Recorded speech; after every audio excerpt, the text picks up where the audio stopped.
Hello everyone, this is the LEGO City Jungle Explorer truck. It comes with 314 pieces with a tiger and 3 minifigures. I paid $35 US for this. I feel like the main build here, the truck itself does a pretty good job of nailing the super heavy duty overlanding vehicle look because of the cab forward, the bull bars there, and the really high aspect ratio, tall, thick tires.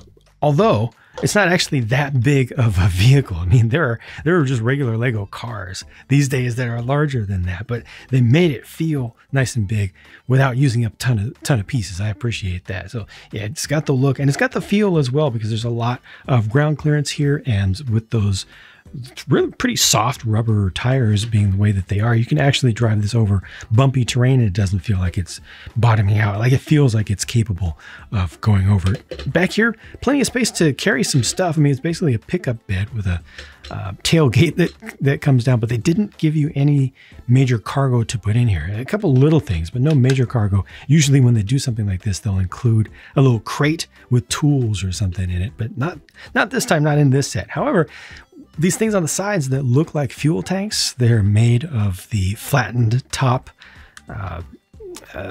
chests, the treasure chests. There's one on either side in gunmetal gray. Those open up and those are storage compartments. So you've got some useful space there as well. You can put small things. They got binoculars over here, banana on the other side for a little bit of energy and potassium. Most of the coloring here is done with genuine building techniques. So you got different colors for the front and rear fenders. This is just one sticker right here, but they use the tiles on the side with the studs on the side construction to get the diagonal shapes in there, which is pretty nice.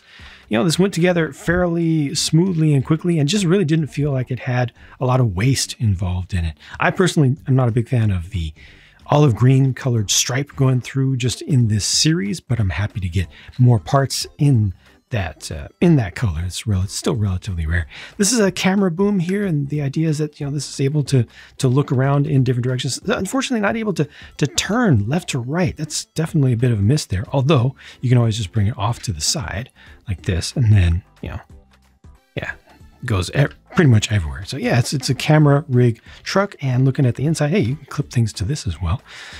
Lights up top, snorkel, and then there's your interior. So like I said, tandem, put a figure there, put a figure back here, and the person in the back is operating the camera boom. So they're also looking at the live feed coming from that camera. They're looking at an animal right there, and they've got some joysticks on the side for their controls. So yeah, that all works out pretty well. I think it looks pretty good. And you've also got a first aid kit back here. That's a print right there. You know, so just using a little bit of extra space. Here's a look at the Tiger itself, which uses the same body and hindquarters as the generic ones that they've done before, but this is not a regular orange. It's the newer reddish orange color, and there's a new head mold for this to get the extra hair, the beard, the facial hair of it. And the print there looks pretty good. I mean, it still looks kind of friendly, but I don't know, it has a little bit of realism to it, maybe just a little bit more realism than I'm used to for things in the city line even, you know. It has a standard articulation that we've seen on these for a while. So the head is able to go down and up, and then you're also able to get it to raise up on its rear legs like that, and it will balance on its own. You got your anti-studs on the underside, and just comparing this to the first Tiger from this same series, a big difference because this one uses just, again, the kind of relatively generic mold. This one just looks more relaxed and more confident in itself. Big difference in the colors, and of course, especially the shape of the head.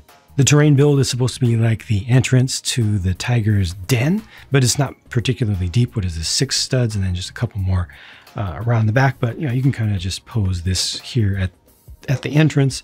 It has a nice look to it. This does use a fair number of pieces. I think they could have done something about this size with fewer pieces, but I do appreciate the extra details, including extra bits of foliage around there. It looks more complete than a lot of these things often do. So it was a compromise that was made, and a frog, they got to get the frogs in there as often as they possibly can. Here are the 3 included minifigures who are just billed as random adventurers. Wink, wink. Literally, Lego says adventurers, or in some spots in their website, they call them just explorers. Obviously, the one in the middle is very strongly based upon Johnny Thunder from the classic Adventurers line. but I haven't seen it officially referred to as Johnny Thunder as a character. But it's nice to see that in there as a well-loved character. A lot of people who are adults now appreciate it as a kid, really liked to have and to see as a toy. Unfortunately, no alternate faces for those two figures there. It makes sense for this one not to have alternate faces. I think I'll just leave that off for the moment, but you got a map here as well, which is a new print.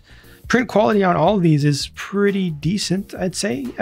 Could be a little bit more opaque, but overall it works out. Here are the only leftover pieces and a quick look at the size of the sticker sheet. Again, this was $35 US. It is 30 euros, 30, or 25 pounds UK. $45 Canadian for 314 pieces with the 3 figures, 1 updated animal with a new mold there. I think that the overall volume of stuff is about appropriate for the amount that you're paying for it. There's good density to everything. The only thing that I have any real negative feedback about is just that there's space for cargo here and they didn't give you cargo. And then also, the fact that this is flat around the back, but I'm not surprised whatsoever. I think overall the little terrain system that they've got going is nice. This is just really well done. Packs a good amount of stuff into a small size, which allows the price of the whole thing to be kept down. And ideally, I would love to see this maybe 10% off, 15% off, something like that. And, that's already within the range that it's at retail in most countries. The US is just a tiny bit higher this time around, just happens to be. So all in all, I think that things are within a perfectly reasonable range for this. For folks who are nostalgic for Johnny Thunder, that's an extra bonus there. So thank you for watching. Hope you enjoyed this, and I'll talk to you soon.